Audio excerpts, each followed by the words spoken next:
JNU से पढ़ा हुआ शख्स जिसका नाम शर्जील इमाम है, जिसका नाम उमर खालिद है, वो जेल में है। बात कहाँ से शुरू की जाए, ये अपने आप में बड़ा पेचीदा मसला है इस आज के हालात में। फैज़ अहमद फैज़ जब जेल में थे तो उनके पास जब सहाफ़ी आते थे और दोस्त अहबाब आते थे और पूछते थे कि कुछ फरमाइए मुल्क के हालात पे, तो बड़ा मशहूर शेर कहा करते थे कि इधर तकाज़े हैं मसलहत के, उधर तकाज़ाए अहले दिल है, ज़बां संभालें कि दिल संभालें असीर ज़िक्र वतन से पहले। तो मुसलमानों की जो कैफियत है हिंदुस्तान में वो शेर की सूरत है कि कहें तो कहें क्या और बोलें तो बोलें क्या। मैं जिस जनरेशन को यहाँ पे रिप्रेजेंट करने के लिए, जिन लोगों को रिप्रेजेंट करने के लिए यहाँ पे खड़ा हुआ हूँ, उन्होंने बाबरी नहीं देखा, उन्होंने हाशिमपुरा नहीं देखा जिसकी आज बरसी है। 38 साल पहले आज ही के दिन हाशिमपुरा में मेरठ के निहत्ते बेकसूर मुसलमानों को पीएसी ने जो है बेदर्दी से कत्ल किया था।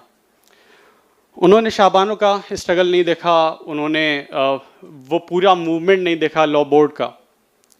लेकिन इस जनरेशन ने सीए देखा है, इस जनरेशन ने अखलाक देखा है, पहलू खान देखा है, नजीब देखा है, रोहित वेमुला देखा है, अलीगढ़ और जामिया को देखा है, और बहुत शिद्दत से अपनी शहरियत पर, अपनी शनाख्त पर और अपनी इज़्ज़त नफ्स पर, अपनी डिग्निटी पर ख़तरा महसूस किया है। और बार बार रोज़मर्रा की ज़िंदगी में पिछले 10 सालों में ये महसूस किया है कि दरअसल एजेंडा जो है वो ऐसा नहीं है कि एजेंडा इतनी बड़ी आबादी को, 25 करोड़ जिसकी तादाद हो, उसको डिपोर्ट करने का एजेंडा है या उसको जेलों में डालने का एजेंडा है। एक नया अनटचेबल तैयार करने का एजेंडा है जिसको बहुत ही एक्टिवली परस्यू किया जा रहा है। एक नया अनटचेबल तैयार करने की कोशिश हो रही है और वो अनटचेबल मुसलमान है। ठीक इसी वक्त जिस वक्त हम ये बात कर रहे हैं, अहमदाबाद में, उत्तर प्रदेश के सरहदी इलाकों में, नेपाल से जुड़े इलाकों में बुलडोज़र चलाया जा रहा है, रोहिंग्या रिफ्यूजीज़ के नाम पे उनको डिपोर्ट किया जा रहा है, 43 रोहिंग्या रिफ्यूजीज़ को समंदर में फेंक दिया जा रहा है, ये कह के कि ये हमारे लोग नहीं हैं। तो दरअसल इस पूरे एक्सपीरियंस ने मुसलमानों को और हम जैसे मुसलमानों को, जिन्होंने अपनी जवानी में या अपनी बहुत अर्ली स्टेज में ये सारी चीज़ें अपनी रोज़मर्रा की ज़िंदगी में, कॉलेज में, दफ्तर में, सरकारी दफ्तरों में अपनी शहरियत पे और अपनी इज़्ज़त नफ्स पे हमला महसूस किया है, उसके लिए ये अफोर्ड कर पाना अब इस वक्त जब हम सीए को देख चुके हैं कि वो सड़क पे स्ट्रगल करें, ये अपने आप में एक सवाल है जो हम सबको अपने आप से करना चाहिए। यहाँ जो लोग बैठे हैं या मैं जहाँ से आता हूँ, हम सबको ये एहसास होना चाहिए कि हम जब ये बात कहते हैं कि मुसलमानों को अब सड़क पे स्ट्रगल करना चाहिए और लड़ाई सड़क पे लड़नी चाहिए, तो क्या मुसलमान इस वक्त ये अफोर्ड कर सकते हैं एक कम्युनिटी के तौर पे? कहा यह जाता था कि इदारे बनाइए, जब इदारों पे हमला होता था कहा यह जाता था कि लिटरेसी रेट बढ़ाइए, सच्चर कमेटी की रिपोर्ट है, तो इदारे बनाए। और वक्फ के बारे में जो आज कहा जा रहा है, सरकार का जो वर्जन है कि मुसलमानों का अपलिफ्टमेंट इन संपत्तियों से नहीं हुआ, तो अलीगढ़ मुस्लिम यूनिवर्सिटी और जामिया मिल्लिया से बड़ी मिसाल वक्फ संपत्तियों की और क्या मिलेगी, जो हर साल हज़ारों ग्रेजुएट्स इस कंट्री को दे रही हैं, जिन्होंने एक से एक नगीने इस मुल्क को दिए हैं।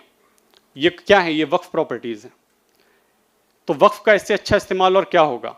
तो अब ये बात कहना कि इदारे बनाए जाएं, अब ये बात कहना कि तालीमी बेदारी लाई जाए, अब ये बात कहना कि यूपीएससी कोचिंग्स चलाई जाएं मुसलमानों के लिए, अब ये बात कहना कि डॉक्टर और इंजीनियर बनाए जाएं, ये सब बेमाना और बेसूद महसूस होता है। क्योंकि हमने देखा है कि कैम्ब्रिज यूनिवर्सिटी से पीएचडी किया हुआ एक शख्स जिसका नाम अली खान महमूदाबाद है, उसको उठा के जेल में डाल दिया गया है। हमने देखा है कि जामिया से पढ़ा हुआ एक शख्स जिसका नाम मीरान हैदर है, वो पिछले 5 साल से जेल में। जेएनयू से पढ़ा हुआ शख्स जिसका नाम शर्जील इमाम है, जिसका नाम उमर खालिद है, वो जेल में है। तो क्या मुसलमान इस वक्त ये अफोर्ड कर सकते हैं एक कम्युनिटी के तौर पे कि वो सड़क पे स्ट्रगल करें? मेरा ख्याल है कि मुसलमानों के पास इसके अलावा और कोई रास्ता नहीं है कि वो रेसिस्ट करें, और ये बात हम अच्छी तरह जानते हैं। कम्युनिटी के तौर पे we have no other option left but to resist, and we are doing that at the cost of our lives. हम अपनी जानों पर खेल के ये काम कर रहे हैं कि हम रेसिस्ट कर रहे हैं।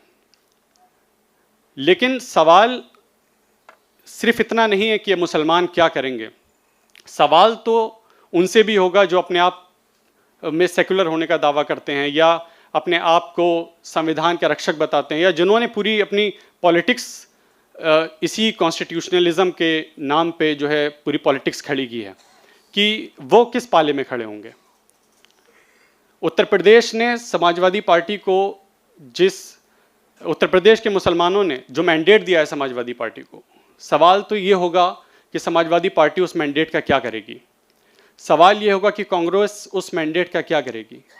मुसलमान, जैसा कि मैंने कहा, we have no other option but to resist. मुसलमान आपके लिए सड़क पे खड़ा है, मुसलमान आपके लिए यूनिवर्सिटीज़ में खड़ा है, मुसलमान जंतर मंतर पे भी खड़ा है, और मुसलमान हर उस जगह खड़ा है जहाँ रेसिस्ट करने की ज़रूरत है। बट मैं सवाल इस हाउस के सामने छोड़ के जाना चाहता हूँ कि हम जो सेकुलरिज्म का दावा कर रहे हैं, हम जो अपोजिशन में हैं, हम वो डेडलॉक कब तोड़ेंगे, और ख़ास तौर से उत्तर प्रदेश का डेडलॉक कब टूटेगा। जिन्होंने इस आज के वक्त में इस कॉन्स्टिट्यूशनलिज्म को, जिन मुसलमानों ने बचा के रखा है उत्तर प्रदेश में और अपना सब कुछ दे दिया है, CSDS का डेटा ये बताता है, वो डेडलॉक कब टूटेगा। ये सवालात मैं कुछ हाउस के सामने छोड़ के जाना चाहता हूँ। बहुत शुक्रिया, जज़ाकल्लाह।